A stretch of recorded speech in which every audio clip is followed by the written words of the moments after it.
నమస్తే దిశ TV news కి స్వాగతం. ముందుగా హెడ్లైన్స్ చూద్దాం.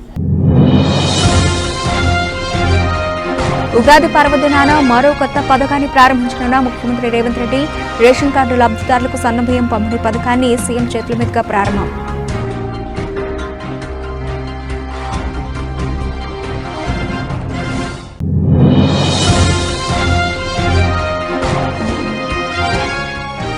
క్రీడలను ప్రారంభించడానికి ఎఫ్ఏ జిల్లా అధ్యక్షులు చెన్నప్ప ముఖ్య అతిథిగా వచ్చి క్రీడలను ప్రారంభించారు.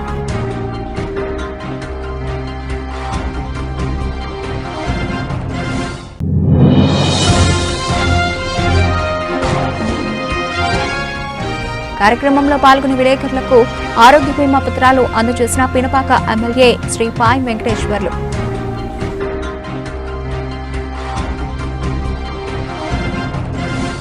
నారాయణపేట మండలం అభంగాపూర్ గ్రామంలో కీర్తిశేషులు బుజ్జుకాడి భీమన్న బుజ్జుకాడి కనకప్ప గారి జ్ఞాపకార్థం ఈరోజు వారి కుటుంబ సభ్యులైన శ్రీకాంత్ వెంకటేష్ వాలీబాల్ టోర్నమెంట్ నిర్వహించడం జరిగింది. క్రీడల్ని ప్రారంభించడానికి ఎఫ్ఏ జిల్లా అధ్యక్షులు చెన్నప్ప ముఖ్య అతిథిగా వచ్చి క్రీడలను ప్రారంభించారు. సందర్భంగా మాట్లాడుతూ క్రీడలు నేటి యువతకు మానసిక ఉల్లాసంతో పాటు శారీరక దృఢత్వాన్ని పెంచుతాయని, క్రీడలు ఉద్యోగ అవకాశాలను కూడా కల్పిస్తాయని అన్నారు. కాబట్టి నేటి యువకులు క్రీడలు నేర్చుకుని శారీరక దృఢత్వంతో పాటు ఉద్యోగ అవకాశాలు కూడా మెరుగుపరుచుకోవాలని అన్నారు. ఈ క్రీడలను నిర్వహిస్తున్న శ్రీకాంత్ వెంకటేష్లను ప్రత్యేకంగా అభినందించారు. క్రీడల్లో గెలుపోవటములు పూర్తిగా తీసుకోవాలని క్రీడాకారులను సూచించారు. కార్యక్రమంలో మొత్తం 6 జట్లు పాల్గొనడం జరుగుతుందన్నారు. కార్యక్రమంలో ప్రశాంత్, ఎం శ్రీను, క్రీడాకారులు, యువకులు, గ్రామ యువకులు క్రీడలను వీక్షించడానికి పెద్ద ఎత్తున పాల్గొన్నారు.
భద్రాద్రి కొత్తగూడెం జిల్లా బూర్కంపాడు మండలం సారపాక గ్రామంలో వాసవి కన్వెన్షన్ హాల్లో ప్రెస్ క్లబ్ ఆఫ్ మన బూర్కంపాడు వెల్ఫేర్ సొసైటీ ఆధ్వర్యంలో ఉగాది సందర్భంగా ఏర్పాటు చేసిన కార్యక్రమానికి ముఖ్య అతిథిగా విచ్చేసిన పినపాక ఎమ్మెల్యే పాయం వెంకటేశ్వర్లు అనంతరం ఇంటి స్థలం ఇంద్రమ్మ ఇళ్ల కోసం విలేకరులు ఎమ్మెల్యే పాయం గారికి వినతి పత్రం అందజేశారు. వారు మాట్లాడుతూ సమాజంలో విలేకరులు పోషిస్తున్న పాత్ర చాలా కీలకమైనదని, తెలంగాణ రాష్ట్ర సాధన కోసం పాత్రికేయులతో ముఖ్య పాత్ర పోషించారని సందర్భంగా గుర్తు చేశారు. బూర్కంపాడు మండలంలో ఉన్న విలేకరులందరికీ ఆరోగ్య బీమా పత్రాలు అందజేసిన పినపాక నియోజకవర్గ శాసనసభ్యులు వెంకటేశ్వర్లు యొక్క కార్యక్రమంలో బూర్కంపాడు మండల కాంగ్రెస్ పార్టీ అధ్యక్షులు దుగ్గంపూడి కృష్ణారెడ్డి, కాంగ్రెస్ పార్టీ మండల నాయకులు, పాత్రికేయులు, కార్యకర్తలు తదితరులు పాల్గొన్నారు. విషయాలందరిలో విలేకరులు చేసిన నేను 3 సంవత్సరాలు చేసిన ఎక్కడేసిన కార్డు కూడా మరి తీసుకోవడం జరిగింది. జర్నలిస్ట్గా పనిచేసి నేను కూడా విద్యార్థి సంఘాల నుంచి కూడా పనిచేస్తూ ప్రజా జీవితంలోనే ప్రయాణం చేస్తూ ఉన్నాను. గెలిచిన ఓడినా కూడా. కానీ 2004లో ఎమ్మెల్యే కాగానే నేను అప్పుడు బోరుగుపాటి నియోజకవర్గం ఎమ్మెల్యే కాగానే విలేకరులకు ఆళ్లపల్లి గుండాల మండలంలో, అప్పుడు గుండాల మండలంలో మనుగోలులో ఇంటి స్థలాలు ఇప్పించిన నేను. ఆ రోజున 2004లో ఇప్పించిన. మళ్ళీ 2014లో కూడా మనుగోలులో ఇప్పించాను. ఇప్పుడు కూడా అన్ని మండలాల్లో కోరుతా ఉన్నారు. తప్పనిసరిగా మన పొరుగుపాడు మిత్రులు కూడా వివరాలతో నాకు లెటర్ ఇవ్వండి. ఏరే మండలాల్లో కూడా ఇచ్చారు. ఎంఆర్ఓలో సర్వే చేయమని ఎక్కడ భూమిందో చూపించండి. ఇంటి స్థలాలు ఇవ్వాలా, ఇంధనం ఇల్లు కట్టేది గత ఎంఆర్ఓలో పోవడం జరిగింది ఏరే మండలాల్లో. ఈయన కూడా మీరు వివరాలతో చెప్పడమే కాదు, వివరాలు ఇవ్వండి. ఖచ్చితంగా నేను ఎంఆర్ఓ గారికి చెప్పి ఇంటి స్థలాలు ఎక్కడున్నాయో ఐడెంటిఫై చేయించి నా కోటాలో ఇందిరా మిల్లు ఇచ్చే కార్యక్రమం కూడా నేను తీసుకుంటానని చెప్పేసి ఈ సందర్భంగా నేను తెలియజేస్తాను. అక్రెడిటేషన్ కార్డు ఉన్న వాళ్ళ లిస్టు, లేని వాళ్ళ లిస్టు అది కాస్త నాకు డీటెయిల్స్ ఇవ్వమని చంద్రశేఖర్ గారిని కోరుతూ, మీ గ్రామాల్లో కూడా సారపాక మీద కూడా ప్రత్యేకమైన దృష్టి పెట్టినాం. గెలిచిన తర్వాత ఈ మండలానికి సారపాక ప్రాంతానికి వచ్చినన్నిసార్లు ఎక్కడికి పోలే నేను. కాబట్టి సారపాకలో ఈ పీరియడ్లో మన గవర్నమెంట్ ఉంది. డ్రైన్స్ కానీ, సీసీ రోడ్లు కానీ, కరెంట్ సమస్య కానీ, డ్రింకింగ్ వాటర్ సమస్య కానీ ఏది ఉండడానికి లేదు. స్లమ్ ఏరియాలో వచ్చిన దగ్గర నుంచి మరి ప్రత్యేకమైన దృష్టి సారపాక పంచాయతీ మీద, మేజర్ పంచాయతీ మీద పెట్టాం. ఈ ఏరియాలో ఉన్న స్లమ్ ఏరియాలో ఎవరు కూడా ఇబ్బంది పడకుండా మంచినీళ్ళకి కానీ, కరెంటు లేదని కానీ, రోడ్లు సరైన రోడ్లు లేవని కానీ, డ్రైనేజ్ వ్యవస్థ బాగాలేదని, కరెంటు బాగాలేదని, ఇంకా ఏరియా సమస్యలు ఏమున్నా సరే అవన్నీ కూడా ఉండకుండా పరిష్కారం చేసే మార్గంలో ముందుకెళ్తాము. ఇప్పటికే దాదాపు సిమెంట్ రోడ్లు, డ్రైన్లు, అక్కడక్కడ కరెంటు పోలు ఏర్పాటుకి 3 కోట్ల రూపాయలు ఖర్చు పెట్టాము. సంవత్సరం 12-13 నెలల్లోనే, మామూలు విషయం కాదు. 3 కోట్ల రూపాయలు ఖర్చు పెట్టాం. మరి సిఎస్ఆర్ నిధులు కలుపుకుంటే ఇంకా ఎక్కువ ఉంటుంది. మరి డ్రింకింగ్ వాటర్ కార్డు 1 కోటి రూపాయలు ఇచ్చినాం. ఆ పనులు కూడా ఎక్కువ వచ్చినాయి. డ్రింకింగ్ వాటర్ పనులు ఇంకా డ్రైనేజ్ వ్యవస్థ ఇవన్నీ కడతా ఉన్నాయి. ఎక్కడంటే అక్కడే కడతాం, చేస్తా ఉన్నాం. పూర్తి స్థాయిలో అభివృద్ధి పదంలో ఈ సారపాకతో పాటు ఈ మండలాన్ని కూడా పూర్తి స్థాయిలో అభివృద్ధి పదంలో తీసుకెళ్ళడానికి నా వంతు ప్రయత్నం చేస్తున్నా. అదేవిధంగా మన ఏదైతే ఉందో మన సీతారామ ప్రాజెక్టు ద్వారా మనకు పంటలు ఎండిపోతున్నాయంటే వెంటనే మన మంత్రి గారు, రెవెన్యూ మంత్రి గారు పొంగులేటి శ్రీనివాసరెడ్డి గారికి హైదరాబాద్ వెళ్ళి కలిసి వారిని మన ఉత్తమ్ కుమార్ రెడ్డి దగ్గర తీసుకెళ్లి ఇరిగేషన్ శాఖ మంత్రి గారికి వాళ్ళతో మళ్ళీ ఈఎన్సీ ఇరిగేషన్ పెద్ద అధికారులు వాళ్ళకి ఫోన్లు చేపించి దగ్గరుండి వెంటనే మనం పంటలు ఎండిపోకుండా దాదాపు 400 నుంచి 500 ఎకరాల వరకు పంటలు ఇవాళ కాపాడినాం. దోమలవాగు చెరువులోకి ఇచ్చినాం. చాలా ఆనందంగా, సంతోషంగా ఉంది నాకు. ఈ రైతులందరూ కూడా ఇవాళ సంతోషపడుతున్నారని ఇందాక చంద్రశేఖర్ మాట్లాడుతూ వారి మాటలు చెప్పారు. అంతకంటే ఆనందం ఏం కావాలో ప్రజాప్రతినిధిగా. కాబట్టి అప్పుడు రాజశేఖర రెడ్డి గారు ముఖ్యమంత్రిగా ఉన్నప్పుడు 2004లో ఏదైతే ఉందో కిన్నర్సాని లెఫ్ట్ కెనాల్ 37 కోట్లు. ఇప్పుడు అది ఇటు నుంచి సీతారాం.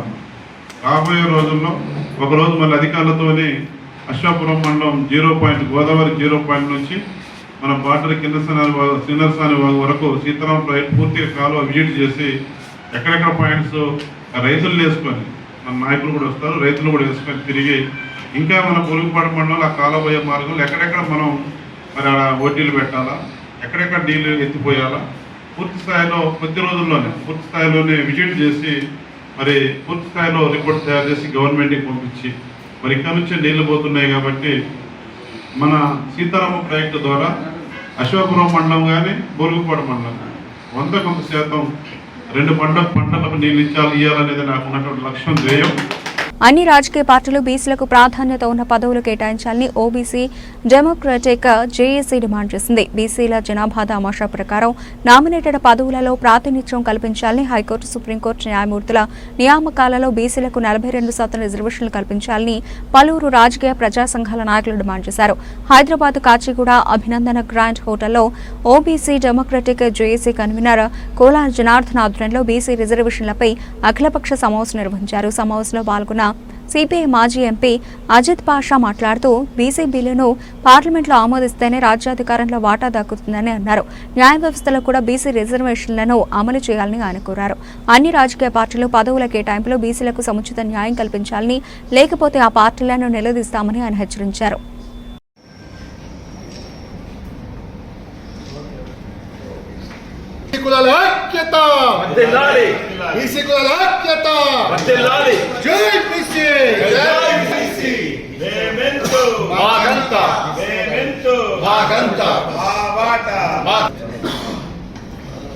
जोहार डॉक्टर बी आर अंबेडकर, जोहार सावित्रीबाई फुले को, जोहार सावित्रीबाई फुले को, जोहार कोंडा लक्ष्मण बाबा को, जोहार कांशीराम को, जोहार सरदार सरोज बाबा को, जोहार बीसी अमर वीर को, जोहार बीसी अमर वीर को, बीसी को ऐक्यता बदलाए, बीसी को ऐक्यता बदलाए, खबरदार बीसी व्यतिरेकुलारा, खबरदार बीसी व्यतिरेकुलारा, खबरदार जय बीसी. డిమాండ్ ఏంటంటే ఇప్పటిదాకా స్థానిక సంస్థల్లో రిజర్వేషన్ల కోసం మనం పోరాటం చేస్తాం. చట్టసభలో రిజర్వేషన్ల కోసం పోరాటాలు కొనసాగుతున్నాయి. వివిధ డిపార్ట్మెంట్లకు సంబంధించి కూడా రిజర్వేషన్లు కావాలని చెప్పి పోరాటాలు చేస్తున్నాం. ఈ పోరాటాలు మీరు ఎంతైతే అనుకుంటున్నారో, ఎంతైతే పర్సెంటేజ్ ఉందో మీ ప్రయత్నం మీరు చేయండి. చేసిన వాళ్ళని ఇబ్బంది పెట్టొద్దు. మాకు మొట్టమొదటి అడుగు పడింది. మా అడుగును మనం నిలుపుకుందాం. దాని తర్వాత కేంద్ర ప్రభుత్వం కూడా మరి ఈరోజు అంటారు ప్రధానమంత్రి గారు బీసీ అని. అడుగు బలహీన వర్గాలతో ఉన్నటువంటి వ్యక్తి భాషా గారు కృష్ణయ్య గారు టైంకి వచ్చినా ఎన్నుకుని మొత్తం ఆర్గనైజ్ చేసేటటువంటి ఈ బీసీల కమిట్మెంట్ గా ఉన్నటువంటి వ్యక్తి మా గుజ్జ కృష్ణ గారు, అలా సందేహం లేదు. తర్వాత సోదరులు సత్యం గౌడ్ గారు, నీలా వెంకటేష్ గారు, రామకృష్ణ గారు దిశలో ప్రయాణించడానికి మా ప్రయత్నంగా మేము చేశాం, సక్సెస్ చేశాం. ఏం ఆశపడి చేశామంటే సామాజిక న్యాయం జరుగుతుంది. మేము 90% ఉన్నాం, మేము 60% ఉన్నాం. మాకు మా వాళ్ళకు పదవులు వస్తాయి. మా వాళ్ళు ఎందుకంటే సామాజికంగా ఎదగాలంటే రాజకీయంగా ముందు ఎదగాల్సిన అవసరం ఉంటుంది. రాజకీయంగా అవకాశాలు మాకే వస్తాయి, మాకే ముఖ్యమంత్రి పదవి వస్తుంది, మాకే ఇతర పదవులు వస్తాయి, మా ఎస్సీ సోదరునికో మా బీసీ సోదరునికో వస్తాయి అనే ఒక ఆలోచనతో మేమందరం కూడా కష్టపడి మరి తెలంగాణను సాధించాం.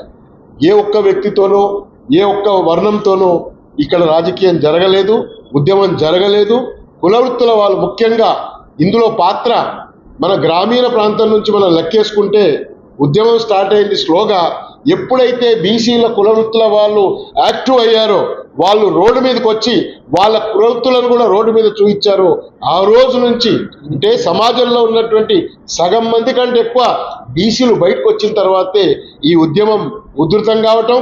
మరి ఆ వైపు నుంచి ఉన్నటువంటి ప్రభుత్వాలు కానీ కేంద్ర ప్రభుత్వం కానీ తెలంగాణ ఇవ్వకుంటే ఈ అక్కడ తెలంగాణలో ఉన్నటువంటి ఎవరం కూడా రాజకీయం చేయలేం అని రాజకీయ పార్టీలు కూడా ఆలోచించి అన్ని రాజకీయ పార్టీలు కూడా మరి తెలంగాణకు అనుకూలంగా రావటానికి ముఖ్యంగా పాత్ర బీసీలదే ఉంది, మా కులవృత్తుల వాళ్ళదే ఉంది. మేమందరం ఉన్నాం కాబట్టి ఈ యొక్క ఉద్యమం జరిగింది, ఈ యొక్క రాష్ట్రం ఏర్పడిందని మనం చేస్తాం.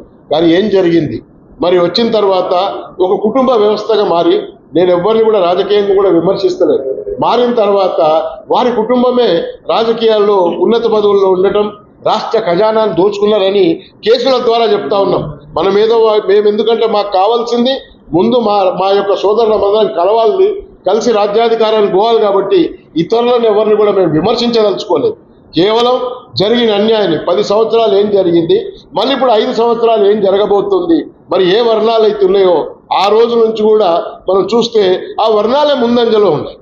ఇప్పుడు ఈ కాంగ్రెస్ ప్రభుత్వాన్ని మనం ఒక రకంగా ఏదో ఒక స్టార్ట్ చేసి, సరే రాహుల్ గాంధీ గారు చెప్పారా, ఇంకోరు చెప్పారా, సమాజం చెప్పింది వాళ్లకు, ఇది చేస్తే కానీ రాజకీయంగా మీరు బతకలేరు, బీసీలు ఉంటేనే మీరు రాజకీయంగా బతకగలుగుతారు, రేపు రాజ్యాధికారం వస్తుందనే ఆలోచన మరి కేంద్రం నుంచి రాష్ట్రం వరకు రావటం వల్ల ఈరోజు మనకి ఇంత ముఖ్యమైనటువంటి పాత్ర మరి ఈ యొక్క రాజ్యాధికారంలో రావడానికి 42% మరి రిజర్వేషన్ తీసుకురావడం అభినందిస్తాం. ఒక తొలిమెట్టు పడింది, వాళ్ళని మనం విమర్శించొద్దు. ఇంకా ఇతర రాజకీయ పార్టీలకు మీరు 42% కాదు, మీరు ఎంతైతే అనుకుంటున్నారో, ఎంతైతే పర్సెంటేజ్ ఉందో మీ ప్రయత్నం మీరు చేయండి. ఈ క్యాస్ట్ సెన్సస్ కూడా ఇంక్లూడ్ చేస్తారా లేదా, అది పెద్ద ఒక రకంగా చూస్తే క్రైటీరియా. సో మాట్లాడడంలో ప్రతి పార్టీ చాలా ప్రకటనలు చేస్తారు, కానీ ప్రాక్టికల్ చూస్తే అమల్లో ఎవరు ఎంతవరకు అమలు చేస్తున్నారు, ఎవరు ఎంతవరకు న్యాయం చేస్తున్నారు, అది వేరే విషయం.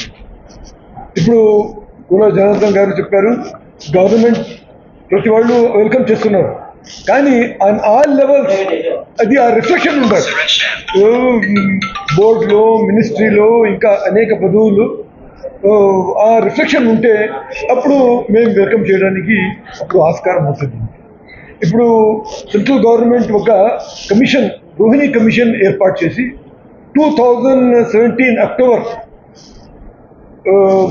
ఓన్లీ 12 వారాల్లో పూర్తి చేయమని చెప్తే కనీసం 14 ఎక్స్టెన్షన్ చేసి మొన్న 2 years క్రితం జనవరి 2023లో సబ్మిట్ చేశారు.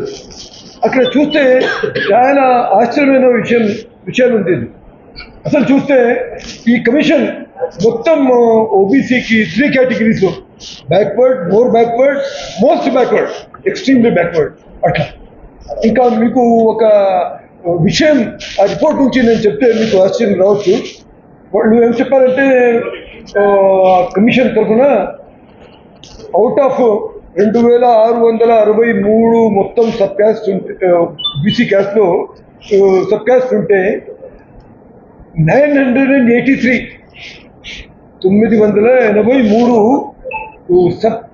సబ్ క్యాస్ట్కి 1% కూడా రాలేదు.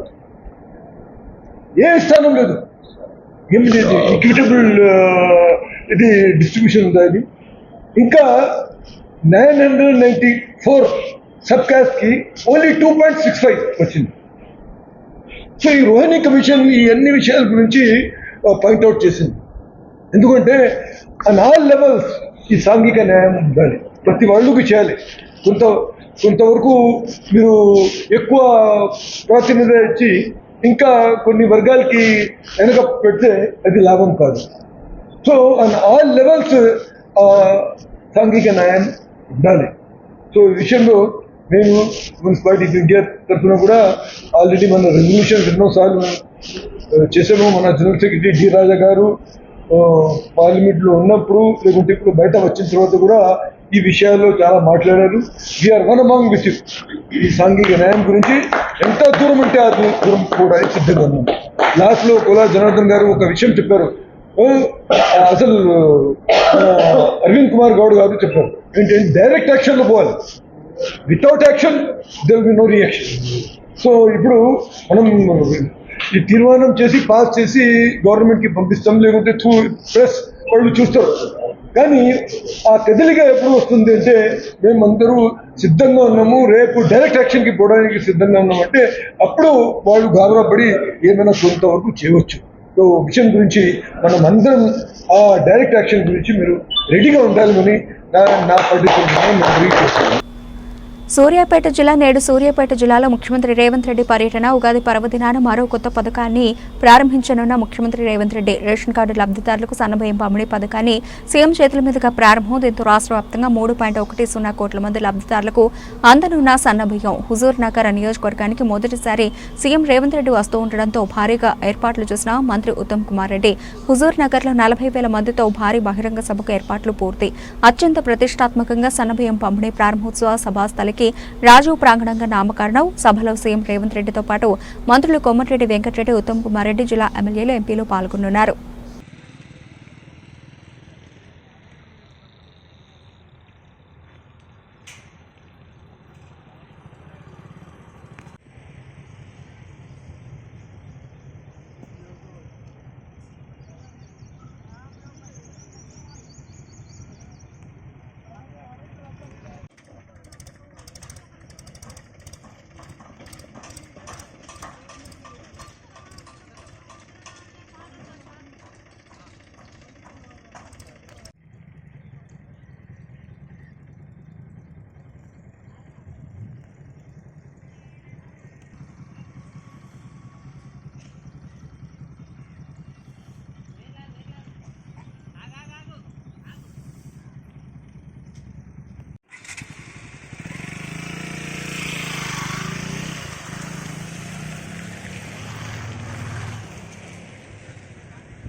తెలంగాణ భవన్లో జరిగిన ఉగాది పంచాంగ శ్రవణంలో పాల్గొన్న బీఆర్ఎస్ వర్కింగ్ ప్రెసిడెంట్ కేటీఆర్ మరియు పార్టీ సీనియర్ నాయకులు.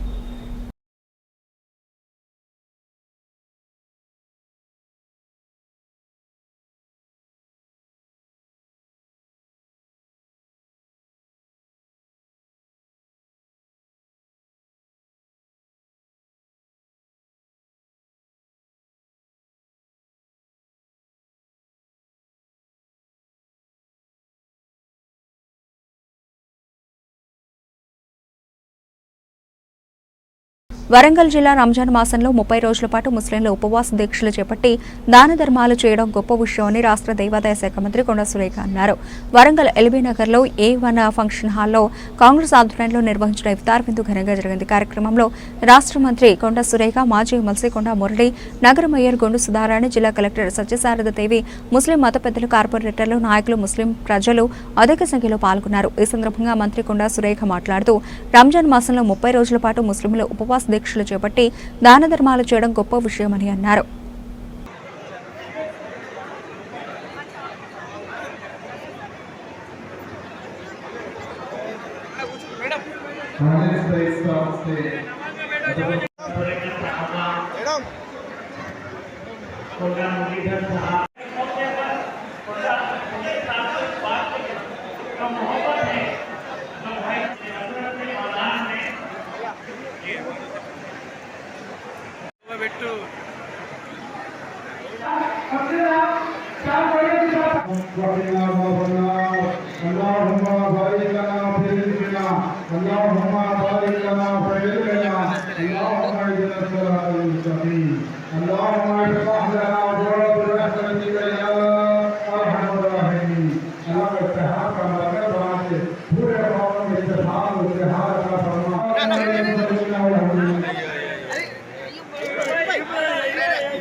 दिया गया है सभी हजरात इफ्तार के बाद कृष्ण जाके फंक्शन आने चले जाए। नमाज का इंतजाम किसके में किया गया है और खाने का इंतजाम किसके में किया गया है।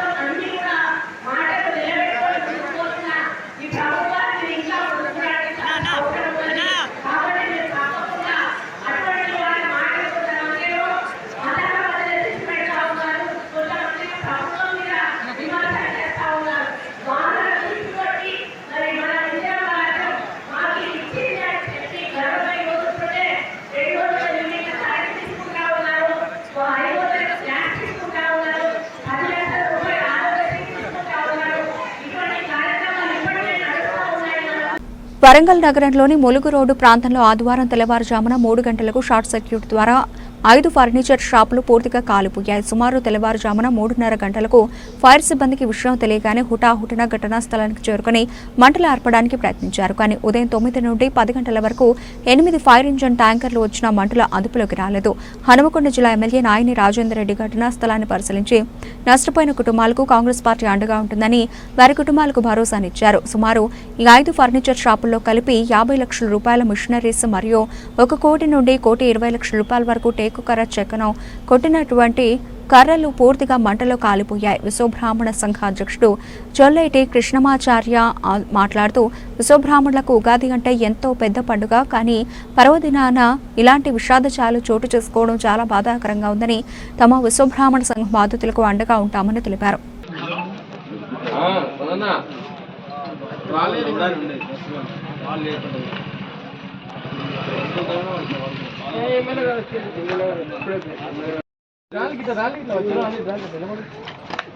బాధిత కుటుంబాలు అన్నట్టు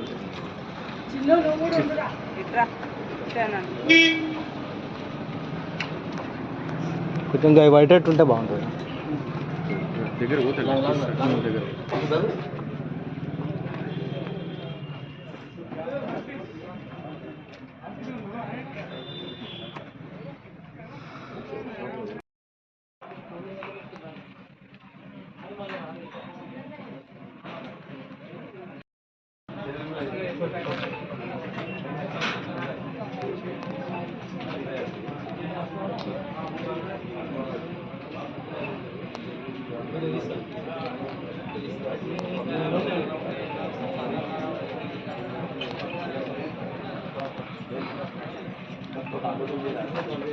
ఉదయం తెల్లవారుజామున 3 గంటల నుండి ఇక్కడ మా విశ్వబ్రాహ్మణ సాంప్రదాయ వృత్తులు చేసుకునేటువంటి కార్పెంటర్ సోదరుల యొక్క ఫర్నిచర్ షాపులు 5 అగ్నికి ఆహుతి కావడం జరిగింది. ఇది షార్ట్ సర్క్యూట్ వల్ల జరిగిందని భావిస్తూ ఉన్నాం.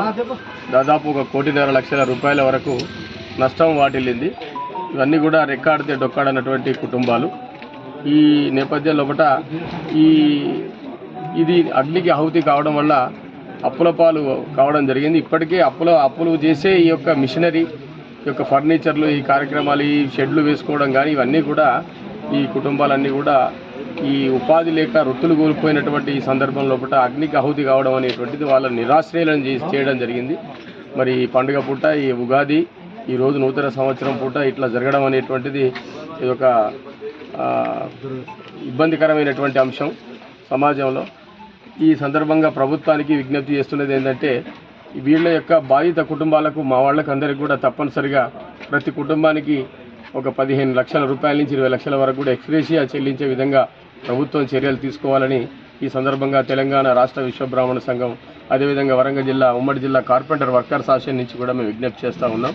స్థానిక ఎమ్మెల్యే నాయన రాజేందర్ రెడ్డి గారు కూడా సత్వరమే స్పందించి ఇప్పటిదాకా బాధిత కుటుంబాలకు అండగా ఉంటారని హామీ ఇచ్చి వెళ్ళడం జరిగింది. ఈ సందర్భంగా ప్రభుత్వం తొందరగా వెంటనే చర్యలు తీసుకోవాలని మేము అందరం కూడా కోరుకుంటా ఉన్నాం. అంటే సుమారు మిషనరీ ఎంత విలువ గల మిషనరీ దాదాపు 50 లక్షల రూపాయల విలువ ఉంటుంది. అంటే ₹1 కర్ర ఉంటుంది ఈజీగా. అంటే ఏమన్నా ఇన్సూరెన్స్ పాలసీ అట్లాంటిది ఏమి ఉండదు. ఇన్సూరెన్స్ పాలసీలో ఇన్సూరెన్స్ అంటే మళ్ళీ ఆడిటింగ్ చేయించడం ఇవన్నీ ఉంటాయి. టింబర్ డిపోలకు మాత్రమే ఇన్సూరెన్స్ సౌకర్యం ఉంటుంది. అది ₹1,00,00,000 విలువ చేసేటువంటి కస్టమర్స్ ఇవ్వాలి. ఇప్పుడు ఈ కస్టమర్స్ కూడా మళ్ళీ రేపటి నుంచి వెంటబడతా ఉంటారు.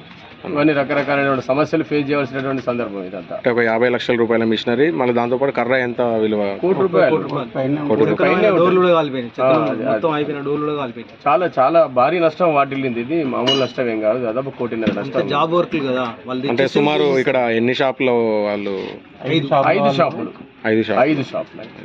షాపులో దగ్గర 25 నుంచి 30 లక్షల మిషనరీ ఒకటి ఉంటుంది. బులెటిన్ ముగించే ముందు హెడ్లైన్స్ మరోసారి.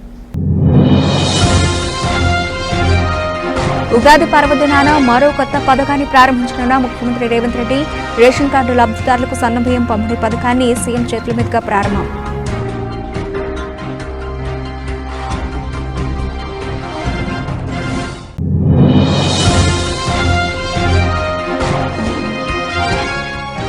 క్రీడలను ప్రారంభించడానికి ఎఫ్ఏ జిల్లా అధ్యక్షులు చెన్నప్ప ముఖ్య అతిథిగా వచ్చి క్రీడలను ప్రారంభించారు.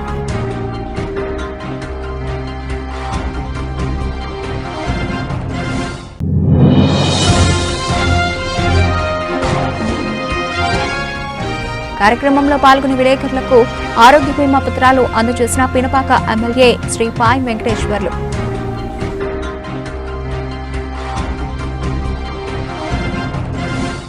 ఇవే ఇప్పటివరకు నబిల్చిన అప్డేట్స్. మరిన్ని అప్డేట్స్తో మళ్ళీ కలుద్దాం. అంతవరకు సెలవు. నమస్తే.